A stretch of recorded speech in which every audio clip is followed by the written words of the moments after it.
Hello மக்களே, தாய்லாண்டில் இது நம்மளோட 3வது நாள். 2 நாளும் பார்த்தீங்கன்னா, ஃபர்ஸ்ட் டே நல்லா ரெஸ்ட் எடுத்தாச்சு. அதுக்கப்புறம் வந்துட்டு செகண்ட் டே வந்து ஃப்ளோட்டிங் மார்க்கெட்டு, டைகர் பார்க் அப்படின்னு நிறைய இன்ட்ரெஸ்டிங்கான விஷயங்களை வந்து பார்த்தோம். இன்றைக்கி வந்து கொஞ்சம் வந்து ஹாஃப் டே தான் நம்மளுக்கு ஐட்னரி. எங்கே வந்திருக்கோன்னு பார்த்தீங்கன்னா, கோரல் ஐலாண்ட் தான் வந்து இன்றைக்கி போக போகிறோம். கோரல் ஐலாண்ட் போகிறதுக்காக இந்த பட்டாயா பீச்சில் இருக்கிற பேரில் தான் வந்துட்டு நம்மளை வந்து வர சொல்லியிருந்தாங்க. டிரைவர் வந்து பிக்கப் பண்ணி நம்மளை ட்ராப் பண்ணிட்டாங்க. உள்ளே வந்ததுமே வந்து நம்மளுக்கு அந்த நம்பர்லாம் போட்டு அதுக்கு ஒரு டேக் மாதிரி வந்து போட்டு விட்டுறாங்க. ஸ்பீட் போட்டில் வந்து இப்போ ட்ராவல் பண்ணி போக போகிறோம். நான் சொன்னேன் பார்த்தீங்களா, பட்டாயா பீச்சு. இதுதான் அந்த பட்டாயா பீச்சு. இதில் தான் வந்து நிறைய வாட்டர் அட்வென்ச்சர்ஸ் வந்து நடக்கும். ஸ்பீட் போட்லேயும் ஏறியாச்சுங்க. ஏறினதுமே ரொம்ப எக்ஸைட்டிங்காக தான் இருந்துச்சு. ஏன்னா செம்ம ஸ்பீடாக போயிட்டு இருந்துச்சு போட்டு. ஆனால் போக போக கொஞ்சம் பயமாக தான் இருந்தது. கொஞ்சம் தலை சுற்றி வாமிட் வர்ற மாதிரிலாம் இருந்தது.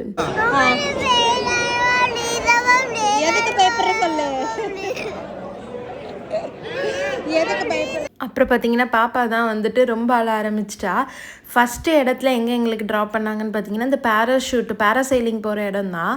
அதில் பேராசைலிங் எல்லோரும் போகிறத பார்த்துட்டு பாப்பா பயந்துட்டா. நான் போகலான்னு நான் வந்து டிக்கெட்லாம் வந்து எடுத்தாச்சு. அதுக்கப்புறம் போகவே வேணாம், பயமாக இருக்குது எனக்கு, போகாத, கீழே விழுந்துட்டேன்னா என்ன பண்ணுறதுன்னு சொல்லி ஒரே அழுக. அதுக்கப்புறமா அவளை வந்து சமாளித்து அவளுக்கு அங்கே கொஞ்சம் ஸ்நாக்ஸை வாங்கி கொடுத்து, ஃபோனையும் கொடுத்து கொஞ்சம் டைவர்ட் பண்ணிவிட்டு ஏன்னா டிக்கெட்டே எடுத்தாச்சு, கண்டிப்பாக போய் தான் ஆகணும் அப்படின்றதுனால ஓகே அப்படின்னு. இங்கே என்னென்னு பார்த்தீங்கன்னா, கோரல் ஐலாண்டுக்குள்ளே வர்றதுக்கு நம்மளுக்கு டிக்கெட் வந்து நம்மளோட ட்ராவல்ஸ்லேருந்து கவர் ஆகிடும். ஆனால் உள்ளே போயிட்டு ஏதாவது அட்வென்ச்சர்ஸ் பண்ணணுன்னா அதுக்கு தனியாக ரேட்டு. ஸோ இப்போ பார்த்தீங்கன்னா, பாப்பாவை கொஞ்சம் சமாதானப்படுத்தி எல்லோரும் போயிட்டு சேஃபாக வந்துடுறாங்க பாரு அப்படின்னு அவளுக்கு காமிச்சதுக்கப்புறம் ஓகே அப்படின்னு சொல்லிட்டா. அதுக்கப்புறம் நான் போக போகிறேன். எல்லாமே கடன்னு அந்த சேஃப்டி பெல்ட்டு அது இது எல்லாமே மாட்டி விடுறாங்க. எனக்கு கொஞ்சம் பயமாக தான் இருந்தது. ஏதாவது ஓப்பன் எதுவும் ஆயிடுச்சுன்னா கீழே விழுந்துருவோமே அப்படின்ற மாதிரி இருந்தாலும் இப்போ அவங்க எனக்கு எவ்வளோ குயிக்காக மாட்டுறாங்க பாருங்கள். ஒரு 1 செகண்ட் கூட இருக்காதுங்க. டக்குன்னு எடுக்கிறாங்க, மாட்டுறாங்க, அனுப்பிடுறாங்க. இதுதான் எனக்கு பயமாக இருந்தது. இவங்க மாட்டுறதுல ஏதாவது 1-2 மிஸ் ஆச்சுன்னா கூட எப்படி விழுந்துருப்போமே அப்படின்ற மாதிரி. ஆனால் அப்படி இல்லை. ரொம்பவே வந்து பேராசைலிங் பண்ணது ரொம்ப டிஃப்ரெண்ட்டான ஒரு எக்ஸ்பீரியன்ஸாக இருந்துச்சு. அப்படியே அந்த ஸ்கையில் பறக்கிறப்போ வேறு லெவல் ஃபீலுங்க. ரொம்பவே சூப்பராக இருந்துச்சு. எனக்கு முன்னாடி நிறைய வந்து நம்ம தமிழ்நாட்டிலேருந்து வந்த நிறைய டூரிஸ்ட்லாம் இருந்தாங்க. அவங்களாம் வந்து எனக்கு கொஞ்சம் பயமாக இருக்குன்னு சொன்னாங்க. ஆனால் என்னை பொறுத்த வரைக்கும் ரொம்ப பயமாக இல்லை, ரொம்ப ஜாலியாக வந்து அப்படியே ஒரு நல்ல ஒரு பறந்த ஹாப்பியாக போன மாதிரி ஒரு ஃபீல் தான் இருந்தது. எல்லாமே ஆனால் கடன்னு அப்படியே ஆர்கனைஸ்டாக அங்கே நடந்துக்கிட்டே இருக்குதுங்க. ஸோ இப்போ நம்ம பேராசைலிங் போகிறப்ப கூட நம்மளை வந்து ஃபோட்டோ எடுப்பாங்க. ஃபோட்டோ எடுத்துகிட்டு வராரு பார்த்தீங்களா, அந்த ஃபோட்டோஸ்லாம் வந்துட்டு நம்ம வெளியே வரப்போ வந்து 100 பாட்டு 200 ஸோ நான் வந்து பேராசைலிங் முடிச்சுட்டு வந்துட்டேன். எப்படி இருந்துச்சு அப்படின்னு சொல்லிட்டு ஸோ ரொம்பவே சூப்பராக இருந்துச்சு, வேறு லெவலில் அப்படின்னு சொல்லிட்டு இருக்கேன் பாருங்கள். நம்ம அங்கே பண்ணது பார்த்திங்கன்னா வெறும் பேராசைலிங் ஆக்டிவிட்டி மட்டும்தான், வேறு எதுவுமே பண்ணலை. அது போக நிறைய சீ வாக்கு, அதுக்கப்புறமா ஜெட்ஸ்கி, பனானா ரைடு நிறைய இருந்தது. நாங்கள் வந்து போகலை, ஏன்னா பாப்பா வச்சுட்டு கொஞ்சம் ரிஸ்க்கு அப்படின்ட்டு எதுலேயுமே போகலை. பேராசைலிங் மட்டும்தான் நான் போனேன். அதுக்கு பார்த்திங்கன்னா எனக்கு நம்ம ஊர் காசுக்கு 2500 ஆச்சு பேராசைலிங்க்கு மட்டும். அது கூடவா குறைவான்னு தெரில, இருந்தாலும் நாங்கள் போயாச்சு. அப்புறம் அந்த 2 இடங்களும் நாங்கள் போகாததுனால ஸ்ட்ரெயிட்டாக வந்து கடைசியில் வந்து எங்களை வந்து பீச்சில் வந்து விட்டுட்டாங்க. 1 hour டைமு, நீங்கள் வந்து என்னனாலும் பண்ணிக்கோங்க அப்படின்னு சொல்லிட்டாங்க. நாங்கள் ஜாலியாக ஒரு குளியலை போட்டோங்க. செம்மையாக இருந்துச்சு பீச்சு, அவ்வளோ க்ளீனாக அழகாக இருந்தது. 1 மணி நேரம் நல்லா குளித்தோம். அதுக்கப்புறம் பயங்கர வெயில், தலையில் துண்டெல்லாம் போட்டு ஒரு ஓரமாக உட்காந்தாச்சு. அதுக்கப்புறம் பீச்சு முடிஞ்சதுமே எங்களை வந்து பிக்கப் பண்ணிட்டாங்க. ஒரு 12-12:30 இருக்கிறப்பெல்லாம் பிக்கப் பண்ணிவிட்டு டேரெக்டாக வந்து சாப்பாடு, இந்த புஃபேயும் பார்த்திங்கன்னா எங்களுக்கு டிக்கெட்டோடே கவர் ஆயிடுச்சு, ஃப்ரீ தான். என்னென்ன இருந்ததுன்றதை காட்டியிருக்கேன் பாருங்கள். ஓரளவுக்கு ஒரு நார்மலான ஃபுட்டுங்க, ரொம்ப ஆஹா ஓஹோன்னு சொல்ல முடியாது. இருந்தாலும் வந்த ஒரு 3 நாள் வந்து சாப்பாடே சாப்பிடாம ஃபஸ்ட் டைம் இந்த ஒயிட் ரைஸை பார்க்கறதுமே அவ்வளோ அப்படியே மனசுக்கு ஆனந்தமாக இருந்துச்சு. ஆனால் ரசம்லாம் பார்த்திங்கன்னா வெறும் புளி தண்ணி மாதிரி தான் இருந்தது. ஆனால் ஓரளவுக்கு டீசெண்டாக தான் இருந்தது, சாப்பிட்டுட்டோம். பாப்பாவுக்கு வந்து எதுவுமே வந்து சாப்பிட மாட்டேன் அப்படின்ட்டு, அதனால் வெறும் ஒயிட் ரைஸை மட்டும் அவளுக்கு அப்படியே ஊட்டி விட்டுட்டு நாங்கள் கிளம்பியாச்சு. ஸோ இன்றைக்கி தான் அவங்க நம்மளுக்கு ஏஜென்சியில் கவர் பண்ணியிருந்த ஒரு ஐட்னரி இன்றைக்கி இதோட முடியுது. ரிட்டனும் பார்த்திங்கன்னா நம்மளை அவங்களே கொண்டு வந்து ரூமில் வந்து ட்ராப் பண்ணிவிடுவாங்க. ஸோ வந்துட்டோம். இன்றைக்கி பார்த்திங்கன்னா ஷேர்டு ட்ரான்ஸ்ஃபர், கூடவே இன்னும் 2 டூரிஸ்ட் வந்திருந்தாங்க. எல்லோரையும் அவங்கவுங்க இடத்துல இறக்கி விட்டாங்க. பயங்கர வெயில் எங்களுக்கு. ஸோ வர்றப்போயே கொஞ்சம் ஸ்நாக்ஸ்லாம் வாங்கிட்டு வந்து சாப்பிட்டோம். பாப்பா கொஞ்சம் நான் ஆஃப்டர்நூன் டைமு தூங்க மாட்டேன், அந்நேரம் என்ன பண்ணுறதுன்ட்டு நம்ம ஸ்டே பண்ணியிருந்த ஹோட்டலில் இருக்கிற அதே ஸ்விம்மிங் பூலில் வந்து கொஞ்சம் நேரம் அவளை விளையாட வச்சுட்டு அப்புறம் கூட்டிகிட்டு வந்துட்டோம். நாங்கள் போயிட்டு வந்த துணியெல்லாம் வந்து மடித்து வச்சுட்டே வந்து கதை பேசிகிட்டு இருக்காங்க மேடம். எதுக்கு வந்து வேணான்னு சொன்னேன், நீ கீழே விழுந்துட்டேன், நான் என்ன பண்ணுறது, அப்புறம் எனக்கு அம்மா இருக்காது, அது இதுன்னு கதை விட்டுட்டு இருந்தா. சரி ஓகே அப்படின்னு சொல்லி அவள் கூட அப்படியே கொஞ்சம் நேரம் பொழுதை போக்கிட்டு இருந்தோம். ஏன்னா 2 மணிக்கே ரூம் வந்தாச்சு. அதுக்கப்புறம் என்ன பண்ணுறதுன்னு தெரில, வெளியவும் போக முடியாது ஏன்னா அவ்வளோ வெயில் அடிக்குது. ஸோ கொஞ்சம் நல்ல ரெஸ்ட் எடுத்துகிட்டு ஈவினிங் மேலே கிளம்பிட்டோம். நாங்கள் தங்கியிருந்தது பார்த்திங்கன்னா மெயின் பட்டாயா, சென்ட்ரல் பட்டாயா இருக்குல்ல, அந்த பீச்சுக்கு அப்படியே ஆப்போசிட்டில் தான் வந்துட்டு எங்களுக்கு ஹோட்டலு.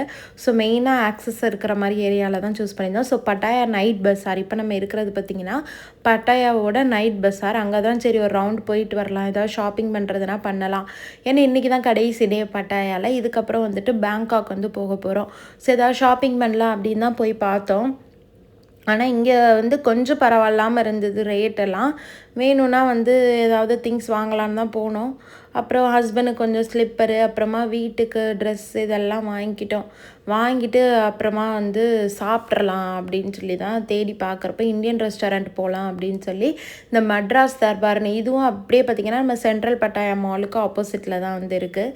சரி இங்கே போய் சாப்பாடு ட்ரை பண்ணலாம், நல்ல இந்தியன் சாப்பாடு சாப்பிட்ணுன்னு நான் தான் சொல்லிட்டேன். சரி ஓகேன்னு போயிருந்தோம். இந்த பாப்பாவுக்கு வாங்கியிருக்கா பார்த்திங்களா, இந்த பொம்மை எவ்வளோ க்யூட்டாக இருக்குது பாருங்கள்.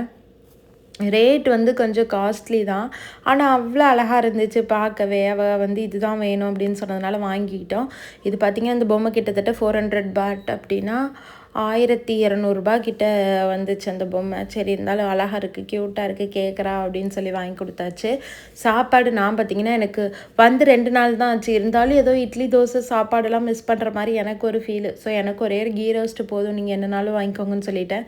ஸோ ஹஸ்பண்டும் பாப்பா வந்து சிக்கன் நூடுல்ஸு, அப்புறமா வந்துட்டு பிரியாணி அதெல்லாம் வந்து சாப்பிட்டாங்க. நான் வந்து எனக்கு ஒரே ஒரு கீ ரோஸ்ட்டு போதும் அப்படின்னு சொல்லிட்டு அதை சாப்பிட்டேன்.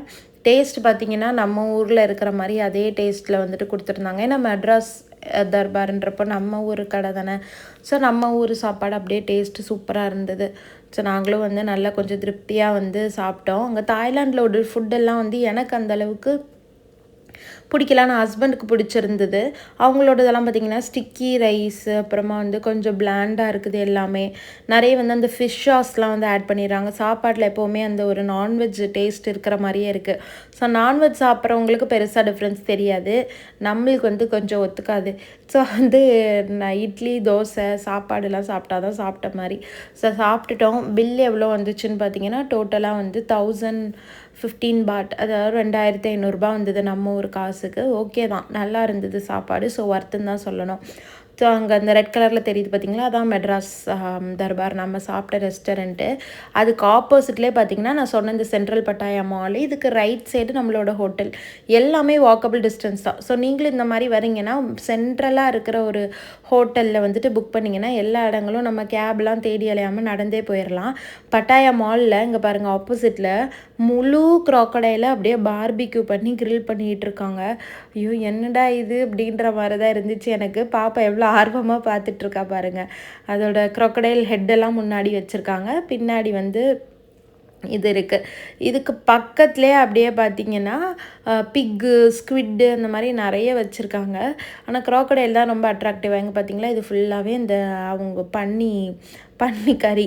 ஸோ ரொம்ப டிஃப்ரெண்ட்டாக இருந்தது. இதெல்லாம் பார்த்துட்டு நம்ம இதெல்லாம் ட்ரை பண்ண போகிறதில்ல, நம்மளுக்கு பிடிச்ச மாதிரி ஏதாவது சாப்பிட்லாம் அப்படின்னு சொல்லி வழக்கம் போல் வந்து நான் அங்கே ரொம்ப எங்களுக்கு பிடிச்ச டெசர்ட்டில் ஒன்றுன்னு பார்த்திங்கன்னா இந்த ரொட்டாங்கு ரொட்டிங்க செம்ம டேஸ்ட்டாக இருந்தது. அதில் வந்து இன்றைக்கி எக்கு சீஸ் ஓவட்டைன்னு சொல்லி அந்த ரொட்டி வந்து செலக்ட் பண்ணிட்டோம். நாங்கள் சொன்னதுமே ஆர்டர் கொடுத்ததும் அவங்க போட ஆரம்பிச்சிட்டாங்க பாருங்கள்.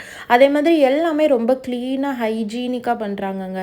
ரொம்ப சுத்தமாக வந்து நம்ம ஊர் கடைகள்லாம் இருக்கிற மாதிரி இல்லாமல் ரொம்ப க்ளீனாக அழகாக, பார்க்கவே அவ்வளோ அழகாக இருக்குது. வெளியே சாப்பிட்டோம் அத்தனை நாளும் 6 நாளுமே, ஆனால் எங்களுக்கு யாருக்குமே வந்துட்டு ஸ்டொமக் அப்செட் ஆகவே இல்லை.